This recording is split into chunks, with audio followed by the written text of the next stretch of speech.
Imagine this. You've just been betrayed by someone you trusted more than yourself, your closest friend, your partner, the colleague who swore loyalty through thick and thin. Not in some grand, dramatic act of treachery, but quietly, subtly. A whispered word behind closed doors. A shift in allegiance so smooth it left no fingerprints. They didn't storm out with accusations or rage. They simply moved on.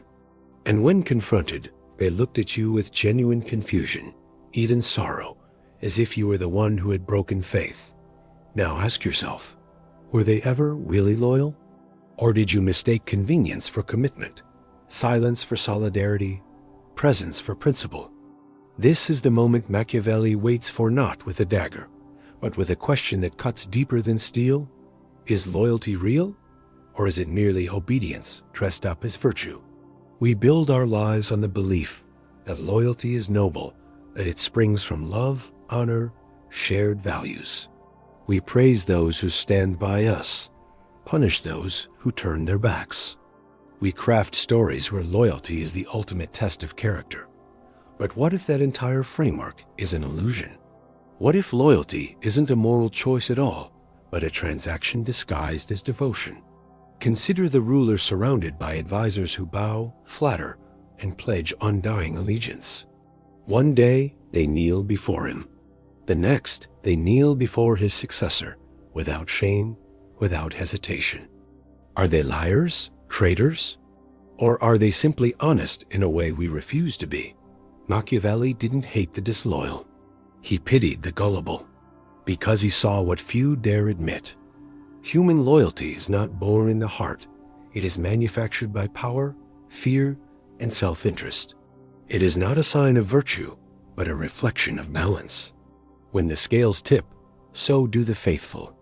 Think of the employee who defends their company like a zealot until a better offer arrives. The friend who stands by you in crisis until staying becomes inconvenient. The lover who vows eternity until desire fades or opportunity knocks. Where did their loyalty go? Did it vanish? Or was it never there to begin with? Was it always conditional, tethered not to you, but to what you represented? Safety, status, validation, utility? Now turn the mirror inward. Have you ever been truly loyal? Not when it was easy, but when it cost you everything? When standing by someone meant losing reputation, money, love, or comfort? If you're honest, you'll admit, most of us perform loyalty until it demands sacrifice. Then we rationalize our retreat. We call it self-care, or moving on. We say people change. But what if the truth is simpler and darker?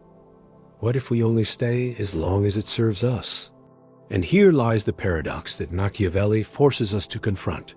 The more we demand loyalty from others, the more we expose our own weakness. Why? Because to need loyalty is to admit dependence. To expect it is to live in denial of human nature. To be shocked by betrayal is to have never understood the game being played. In The Prince, Machiavelli doesn't condemn betrayal, he analyzes it. He doesn't preach fidelity, he warns against relying on it. Men have less scruple in offending one who is beloved, he writes, than one who is feared, because love is preserved by the link of obligation, which owing to the baseness of men is broken at every opportunity for their advantage. The baseness of men. The baseness of men. Not evil, not malice, baseness. A quiet, unheroic truth. People act in their own interest. Always, even when they smile, pray, promise, cry. Especially then. So why do we keep pretending otherwise? Why do we build relationships, organizations, nations on the fragile myth of loyalty, knowing, deep down, how easily it dissolves? Perhaps because the alternative is too terrifying. A world where no one owes you anything, where trust is not assumed but earned, and even then, revocable. Where the only person you can count on is the one who has nothing to gain from lying to you. But wait, isn't that freedom? If loyalty is not a bond of the soul, but a contract of circumstance, then to see it clearly, is not to become cynical but awake.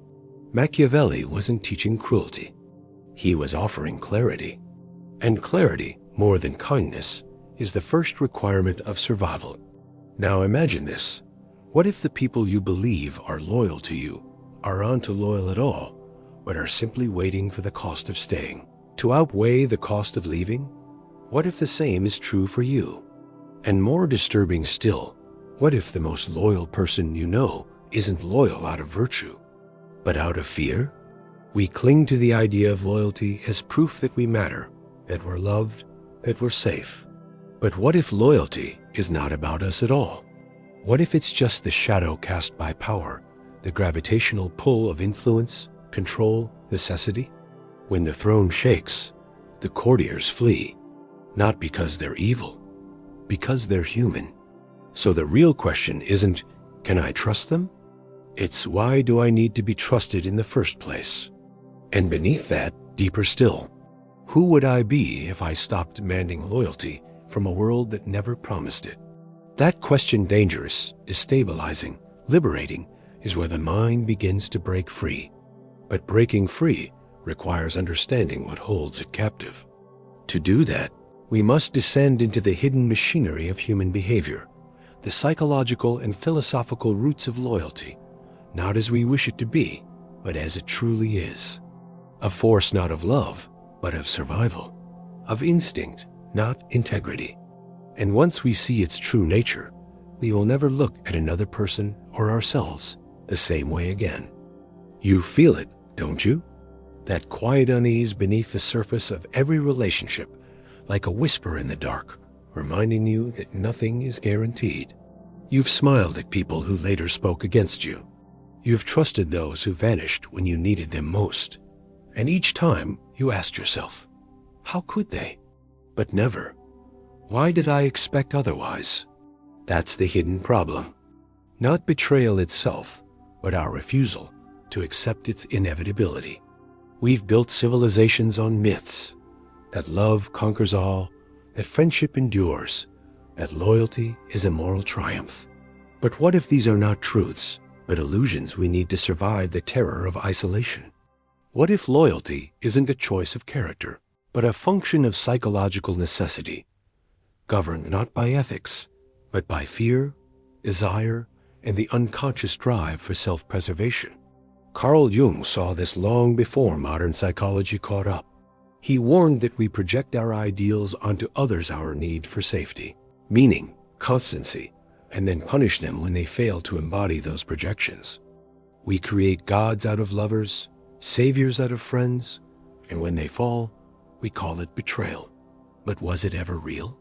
Or were we simply worshiping a shadow of our own longing?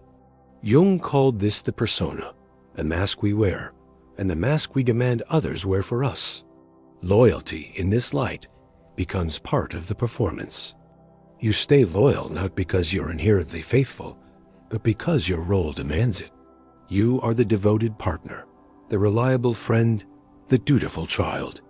Break that role, and you risk not only external rejection, but internal collapse. Who are you without the title?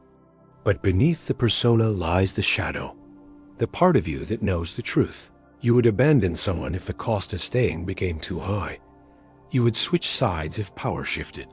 You would lie, manipulate, disappear, all in the name of survival. And because this knowledge is unbearable, you bury it.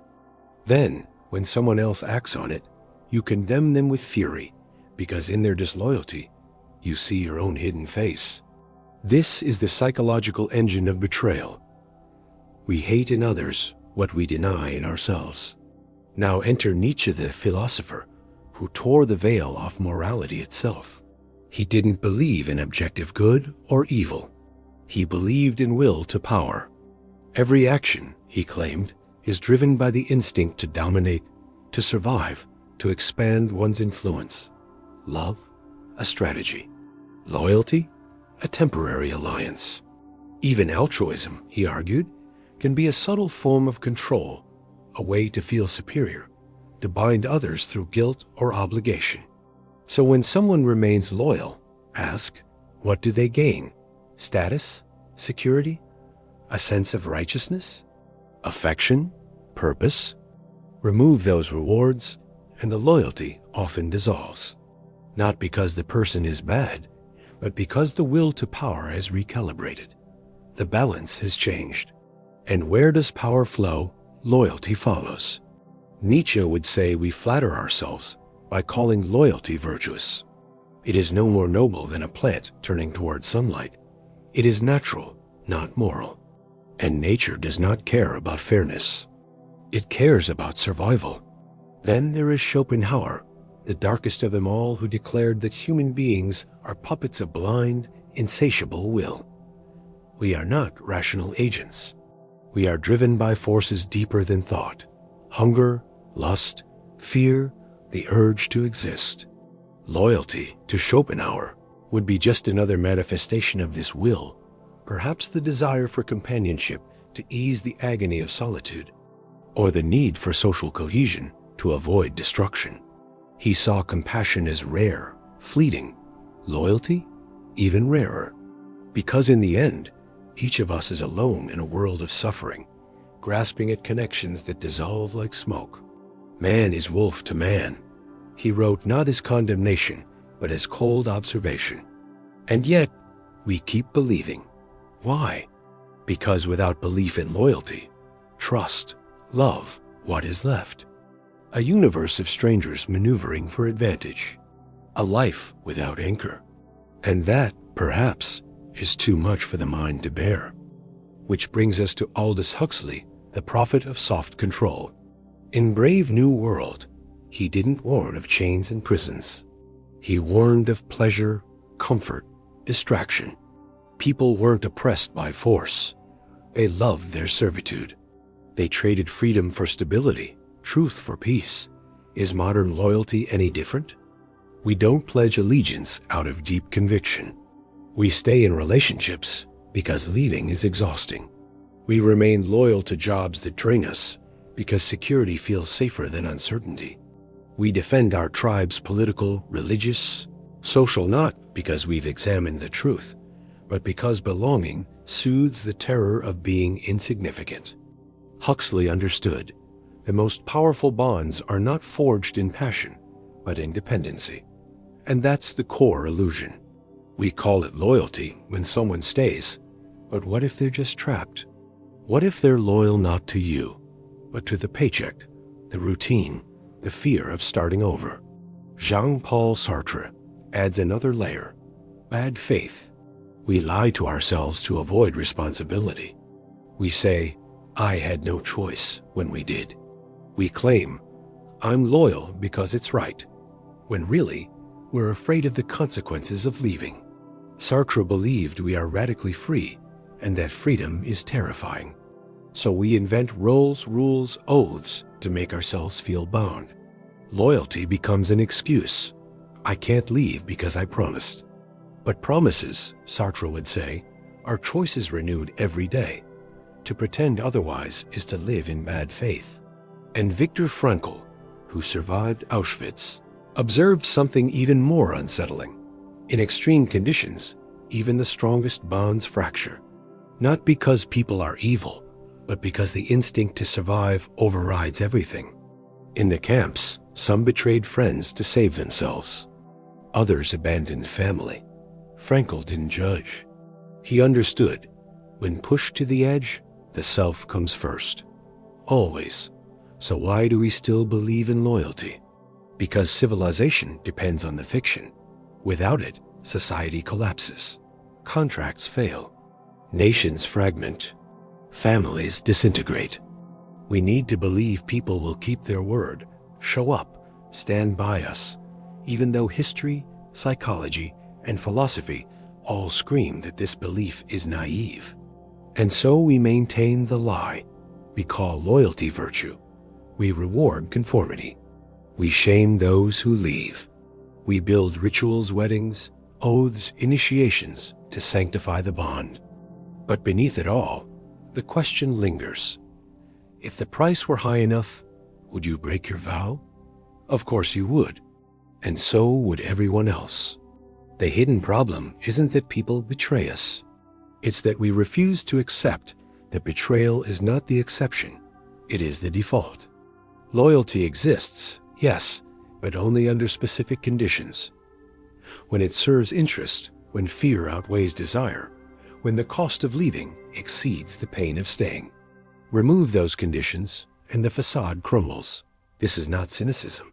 It is clarity. And clarity, however painful, is the only foundation for genuine connection. Because once you stop expecting loyalty as a given, you begin to see it for what it truly is. Not a promise, but a choice, rare, fragile, and infinitely more valuable when freely made, rather than assumed. But here's the deeper horror. If loyalty is conditional, then so is love, so is friendship, so is duty. And if that's true, then the people around you aren't bound to you by honor, but by circumstance. Change the circumstances, and watch what happens. This is the unseen architecture of human behavior built not on morality, but on motivation. Not on soul, but on survival. And now, having torn down the myth, we must confront its consequences. Not just in personal relationships, but in every layer of society. Because if loyalty is an illusion, then what happens when institutions, leaders, systems built on that illusion begin to fail? What happens when the mask slips, not just in private, but in public? When the betrayal isn't personal, but collective? The effects are already here. You just haven't named them yet. You trusted the institution, your company, your government, your religion, because it promised stability, purpose, protection. You gave your time, your energy, your loyalty. And when it betrayed you quietly, bureaucratically, without apology, you felt not just anger, but a deeper wound, disorientation. Like the ground shifted beneath you, and no one else noticed. That disorientation is the first sign of the unseen consequences. Because the lie of unconditional loyalty doesn't just fail in personal relationships, it infects entire societies. It shapes economies, corrupts leadership, warps identity. And because we refuse to acknowledge its fragility, we build systems on sand. Consider the modern workplace. Employees are told, be loyal, go above and beyond. This is your family. But when profits dip, who gets cut first? The family. Layoffs roll out like clockwork, and the message is clear. Loyalty is a one-way street. Yet the expectation remains workers must stay devoted, while power reserves the right to discard them at will. Why does this pattern repeat? Because loyalty, when demanded but not reciprocated, becomes a tool of control, and control thrives in silence. No one says, we expect your loyalty but offer none in return. Instead, they use language that masks the transaction: commitment, passion, culture, values. These aren't ideals, they're psychological levers. They exploit our deep-seated need to belong, to matter, to be part of something larger. We internalize the demand for loyalty as moral duty, never realizing we've been conditioned to serve interests that do not serve us. This is where cognitive bias takes hold. The sunk cost fallacy whispers, you've given so much already, how can you leave now? The just world illusion tells you, if I stay loyal, I'll eventually be rewarded. And cognitive dissonance forces you to justify staying even as evidence mounts that you're being used. Your brain, desperate for coherence, fabricates reasons. They're going through a tough phase. It'll get better. I'm overreacting. But the body knows the truth. It shows up in the knot in your stomach before Monday morning, in the numbness during meetings, in the dreams where you're running but never arriving. Your nervous system doesn't care about mission statements or core values. It responds to threat.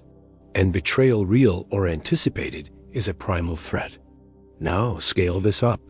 Imagine a nation built on the idea that citizens owe unwavering loyalty to the state. Flags, anthems, pledges, all rituals designed to bind identity to allegiance.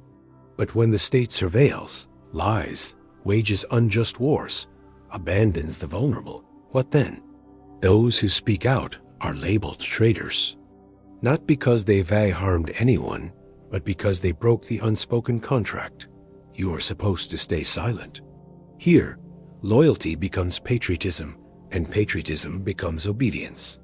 And obedience, unchecked, is the seedbed of tyranny. Huxley saw this clearly. He didn't fear dictators with tanks. He feared citizens who voluntarily surrendered their judgment for comfort and belonging. In Brave New World Revisited, he wrote, "The most effective way to destroy people is to deny them an understanding of their own history." Why? Because without memory, there is no basis for dissent. Without doubt, there is no loyalty, only compliance. And compliance is not loyalty. It is submission. Yet we confuse them constantly. We praise those who follow orders. We reward conformity. We call it team spirit, discipline, respect. But where is the line between loyalty and servitude? When does devotion become self-erasure?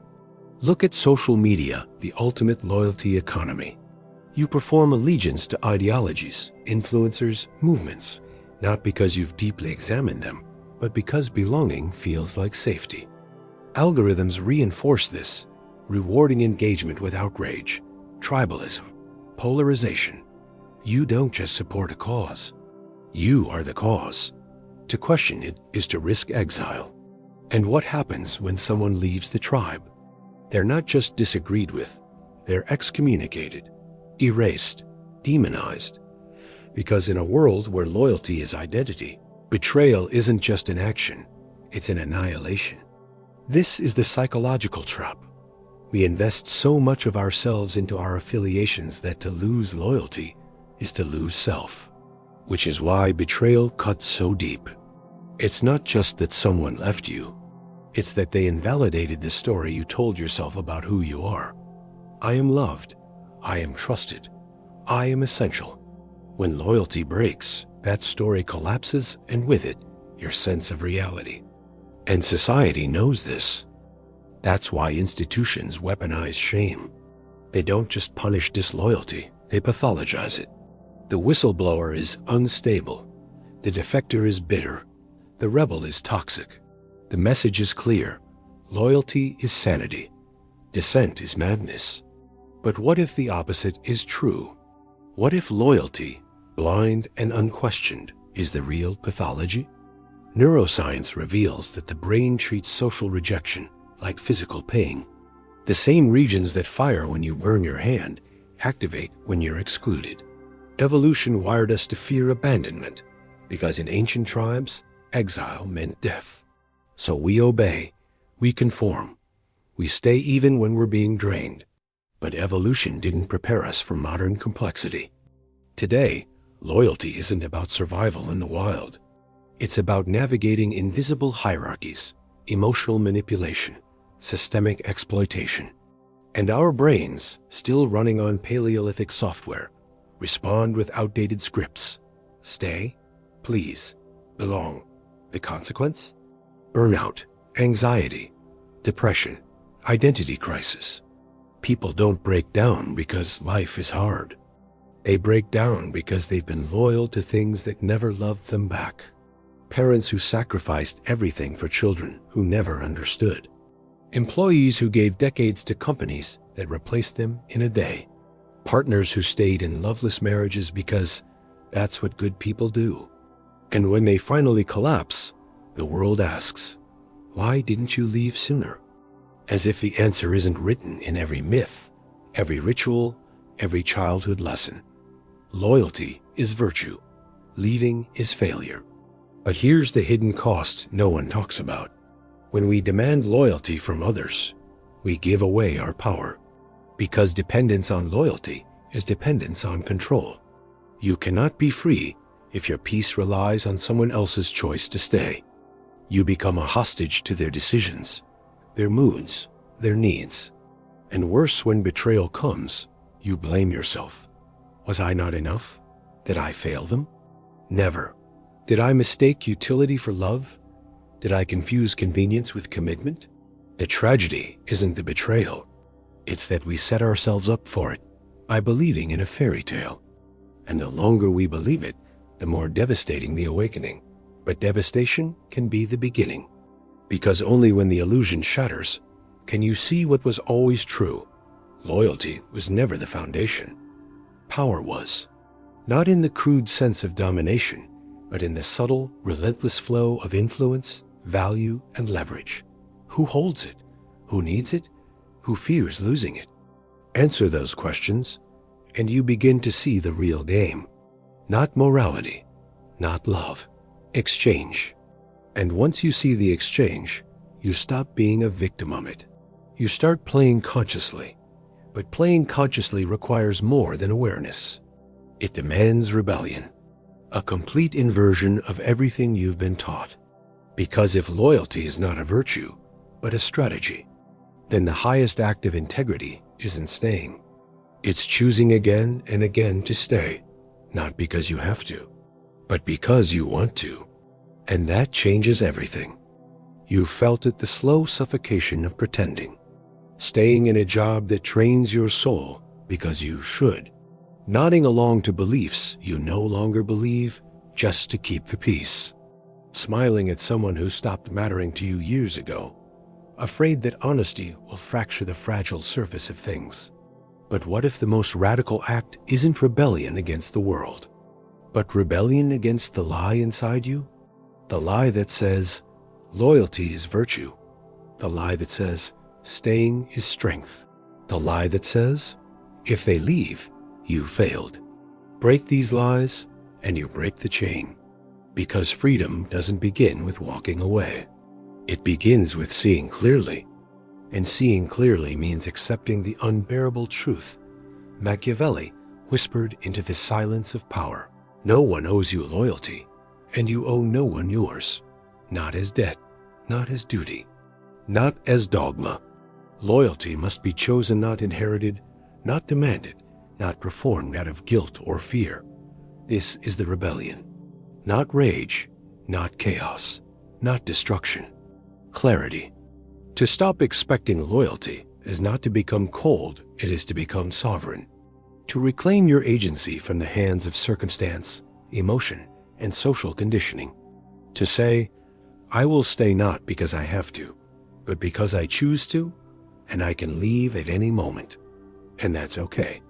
That single shift from obligation to choice is the death of victimhood. Think of the employee who no longer sees their job as a lifelong commitment, but as a mutual exchange. They show up fully not out of blind loyalty, but because the value flows both ways. When it stops, they leave not with bitterness, but with dignity. No drama, no self-betrayal, just movement. Or the partner who stops demanding fidelity as a proof of love and instead asks, are we still choosing each other? Not because tradition says so, not because divorce is shameful, but because today, this connection still serves life, not fear. This is not detachment, it is presence. Because only when you're free to leave can you truly stay. Only when loyalty is revocable does it become real. Now look at history's quiet rebels, those who understood this before psychology had a name for it. Marcus Aurelius, emperor and philosopher, ruled an empire while reminding himself daily, you could leave life right now. Let that determine what you do and say and think. He didn't cling. He served because he chose to, not because the role owned him. Nietzsche, broken by society, exiled by his mind, wrote, you must have chaos within you to give birth to a dancing star. His entire life was a rebellion against false loyalties, to religion, to morality, to the herd. He didn't hate humanity. He loved truth more. And Simone Weil, the mystic philosopher, refused to join any movement that demanded unquestioning allegiance. Even when fighting fascism, she warned, attention is the rarest and purest form of generosity. To her, true loyalty wasn't to a cause, but to presence, to seeing the other as they are, not as a symbol. These were not disloyal people. They were the most loyal of all because their loyalty was free. And freedom changes everything. When you stop needing others to be loyal, you stop manipulating them to stay. You stop using guilt, pity, obligation as chains. You speak honestly. You set boundaries. You walk away without revenge. And strangely, this is when real loyalty begins to appear. Not the kind born of fear or dependency, but the rare kind, chosen loyalty. Like two trees growing side by side, not because their roots are bound, but because the soil nourishes them both. This is how you break free psychologically. First, dismantle the internal demand. They must stay. Replace it with, I would prefer they stay, but I survive if they don't. Then, audit your own loyalties. Ask, am I here because I want to be or because I'm afraid to leave? Do I stay out of love or out of inertia? Would I make this choice again today with full awareness? Be ruthless. Most of us are loyal to ghosts' versions of people who no longer exist, ideals that were never real, roles we outgrew but still wear like ill-fitting armor. Cut them loose. And when betrayal comes, don't collapse. Don't rage. Don't beg. Pause. Ask, was I depending on something that was never promised? More often than not, the answer is, and that's not tragedy. It's liberation. Because now you see, the pain wasn't from their leaving. It was from your illusion. Now rebuild differently. Create relationships not on the foundation of forever, but of ongoing consent. Say, I'm with you today. Ask me again tomorrow. Build teams where loyalty is earned daily through integrity, not demanded through hierarchy. Lead by example.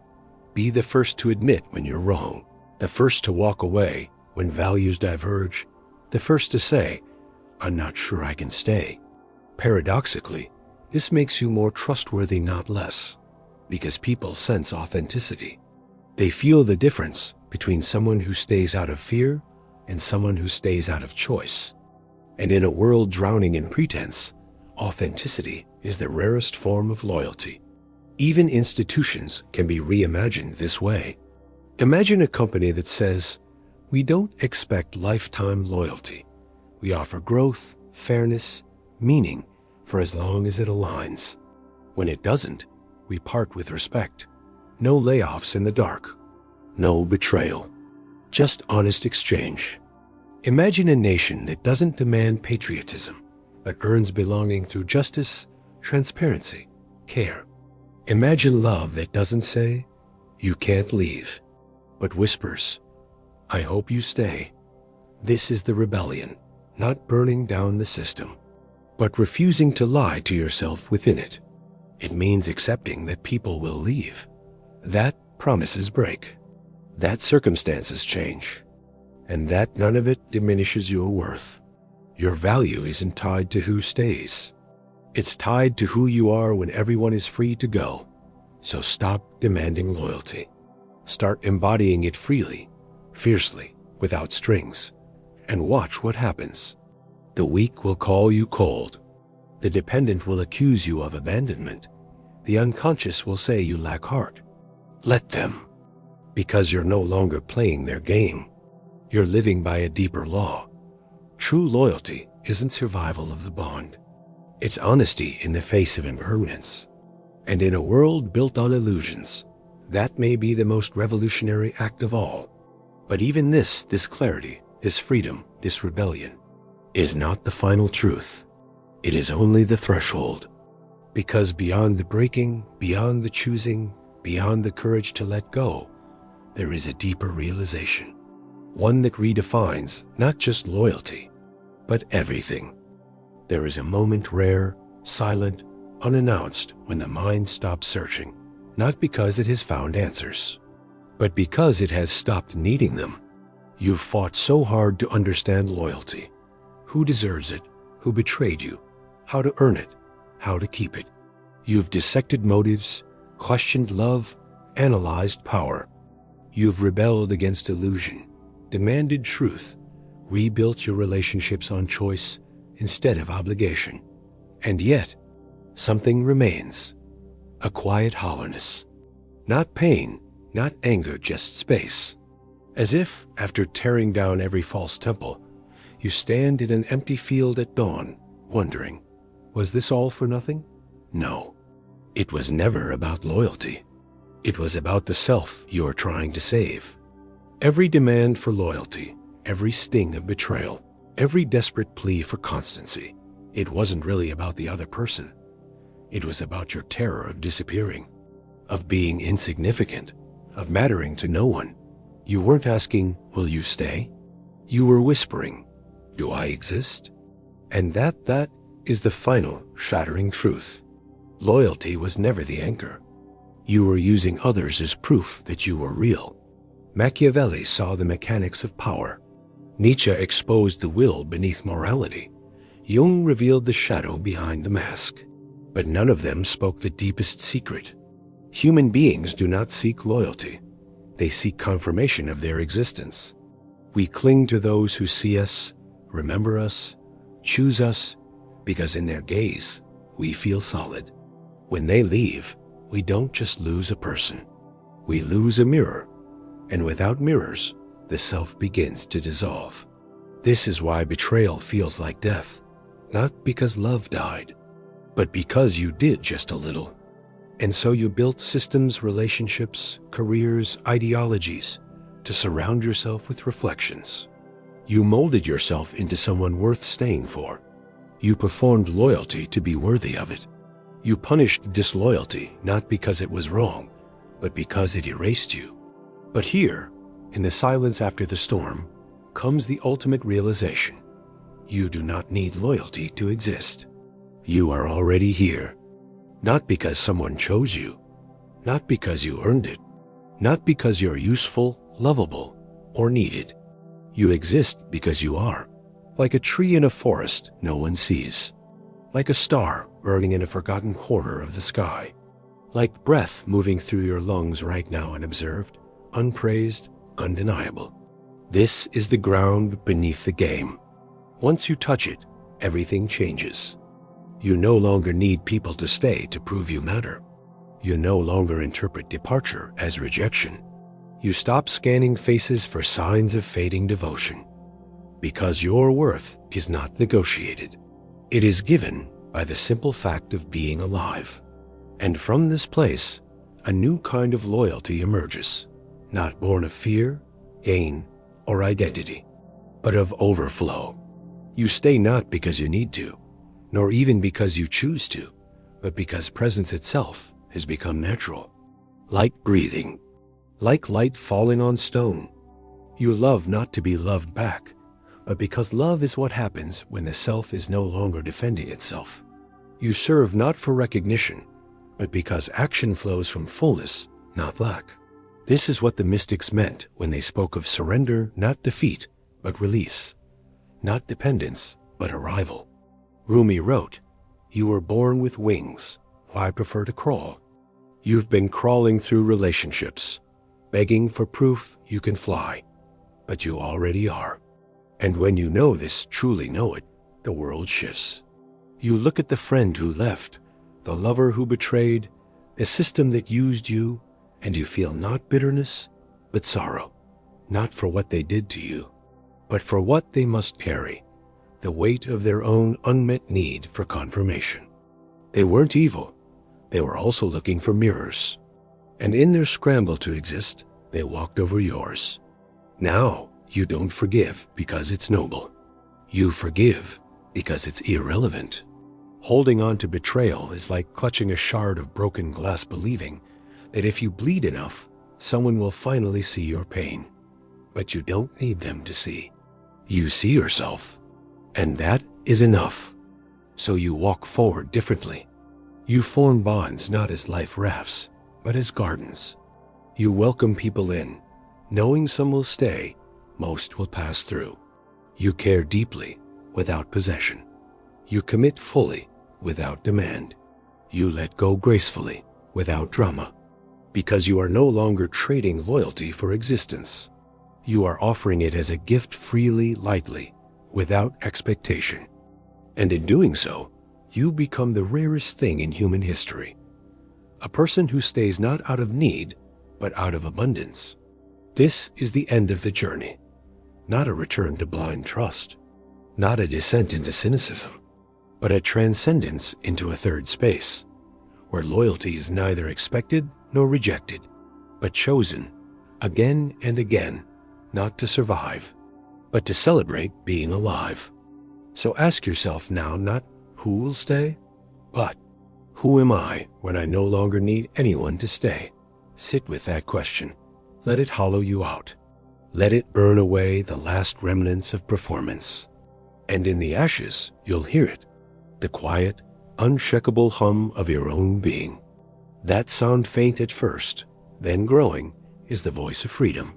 It doesn't shout. It doesn't demand. It simply is. And from that stillness, a new world becomes possible.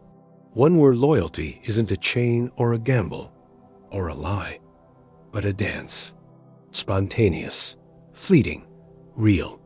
And for the first time, you are not afraid of its end, because you know now, even when the music stops, you keep dancing.